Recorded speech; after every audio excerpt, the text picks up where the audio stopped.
কিসের লোভে সে আওয়ামী লীগ জয়েন করলো এই ভরাডুবির সময়, এটা আমি এখনো বুঝতে পারছি না। তাদের পাসপোর্টে একটা সিল মারা উচিত যে সন্ত্রাসী সংগঠনের সদস্য। আমি বোধহয় বেশি আশা করছিলাম, আমি আরও একটু বড় বড় পদক্ষেপ আশা করেছিলাম। সেই পদক্ষেপগুলি কী কারণে নেয়নি আমি ঠিক জানি না, কারণ আমি সরকারের ভিতরে না। আমি সরকারের যারা আছে তাদেরকে অত ভালো করে তাদের সাথে আমার কোনো আলোচনা হয়নি, কিন্তু দেশের মানুষ যেটা আশা করছিল, জিনিসপত্রের দাম কমবে, সিন্ডিকেটগুলি ভাঙবে, ব্যাংকগুলির একটা বড় একটা রদবদল হবে, ব্যাংকে বড় বড় কোম্পানি যারা চুরি করেছে তাদের তাদের ম্যানেজমেন্টে বড় চেঞ্জ হবে, এইগুলি এখনো হয়নি। এবং সেক্রেটারি, ডিসি, গুরুত্বপূর্ণ ব্যক্তি আওয়ামী লীগের তাদেরকে সরানো হয়নি যে সংখ্যায় সরানো উচিত ছিল। এটা মানুষ অপেক্ষা করছে, হয়তো নিবে কিছুদিনের মধ্যে, দেখা যাক। শেখ মুজিব মারা যাওয়ার পর চালের দাম অর্ধেক হয়ে গেছিলো, কারণ সিন্ডিকেটগুলি সব ভেঙে গেছিলো। ডিমের ব্যাপারে খুব সহজ, 4টা কোম্পানির অধিকার আছে বাইরে থেকে ডিম আমদানি করার। ওকে, 4টা কোম্পানি। কেন?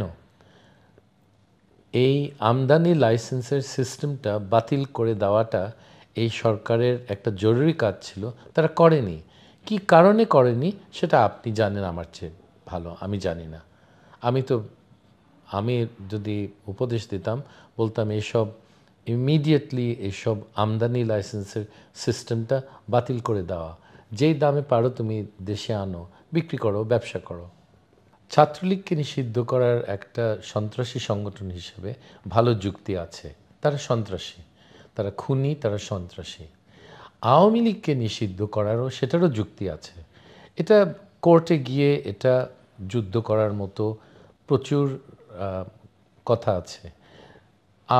বাংলাদেশের ইতিহাসে আওয়ামী লীগ 2বার গণতান্ত্রিক অবকাঠামো ধ্বংস করেছে, 2বার করেছে। শেখ মুজিব করেছে, তার মেয়ে করেছে। তারা যেই পথে, যে গণতান্ত্রিক পথে ক্ষমতায় গেল, সেই সেতুটা তারা পুড়িয়ে দিয়েছে 2বারই। তাদেরকে তো এই সেতু আবার সেই সেতুতে ওঠার কোনো অধিকার নাই কারো দেওয়ার। আমি কয়েকজন উপদেষ্টার কথা শুনেছি যে তাদের রাজনীতি করার অধিকার আছে, আমি মনে করি নাই। আওয়ামী লীগের গণতান্ত্রিক রাজনীতি করার কোনো অধিকার নাই, কোনো অধিকার থাকা উচিত না। নাৎসি পার্টিরও যেমন নাই, আওয়ামী লীগেরও তেমন কোনো অধিকার নাই। অন্য পার্টিদের থাকতে পারে, but not Awami League. It's a criminal organisation. And Chhatra League তো, ছাত্রলীগের পুরো কমিটিগুলি এগুলিকে সন্ত্রাসী হিসাবে চিহ্নিত করে দেওয়া উচিত। তাদের পাসপোর্টে একটা সিল মারা উচিত যে সন্ত্রাসী সংগঠনের সদস্য।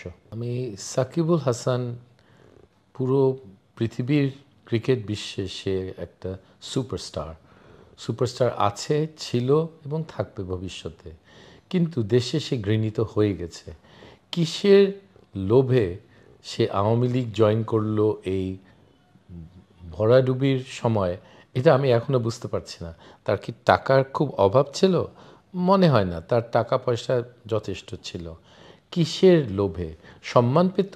আওয়ামী লীগের হিসাবে মানুষের সম্মান বাড়ে না কমে, সেটা আপনারাই হিসাব করেন। সো আমি ঠিক জিনিসটা বুঝতে পারছি না। আমার খুব দুঃখ লাগে যে সে তার এত সুন্দর একটা গৌরবময় একটা রেপুটেশন সে এত সহজে সে কাদায় ফেলে দিল। আমার কাছে এটা খুব দুঃখ লাগে। ওর সম্বন্ধে অত কিছু জানি না, কিন্তু তারটা সে অত ধনী ছিল না, মানে সাকিবুল হাসানের মতো। তার হয়তো টাকার অভাব ছিল, আমি ঠিক জানি না। এটা দুঃখজনক। আমার খুব খারাপ লাগে যে তাকে ফিজিক্যালি, মানে শারীরিকভাবে আক্রমণ করবে কেউ, এটা আমার কাছে খুব দুঃখ লাগে। আমরা বাঙালিরা এত নিষ্ঠুর আমাদের হওয়া উচিত না। সে বোকামি করেছে, সে ইডিয়টিক একটা কাজ করেছে, সে একটি ইডিয়ট, ঠিক আছে। সে রাজনৈতিকভাবে সে একটি ইডিয়ট, আমরা ধরে নিলাম সে লোভী এবং ইডিয়টিক, কিন্তু তাকে শারীরিক ক্ষতি করার মতো আমার মনে হয় না যে বাঙালিদের এই মানসিকতা থাকা উচিত। সে আমাদের দেশের সুপারস্টার, ওকে আবার দেশে এনে ওকে পুনর্বাসন করার আমরা চেষ্টা করি। আবার মানুষ মানুষ করার মতো আমাদের ক্ষমতা আছে। আর আমরা বাঙালি তাকে ক্ষমাসুন্দর চক্ষে আমরা দেখি। সে বুদ্ধিশুদ্ধি একটু কম, অসুবিধা নাই, সবার বুদ্ধি থাকে না। সে ক্রিকেটার, সে রাজনৈতিক বুদ্ধির জন্যে তার কোনো পরিচয় নাই এবং কোনো পরিচয় থাকবে না কোনো দিন। It's okay.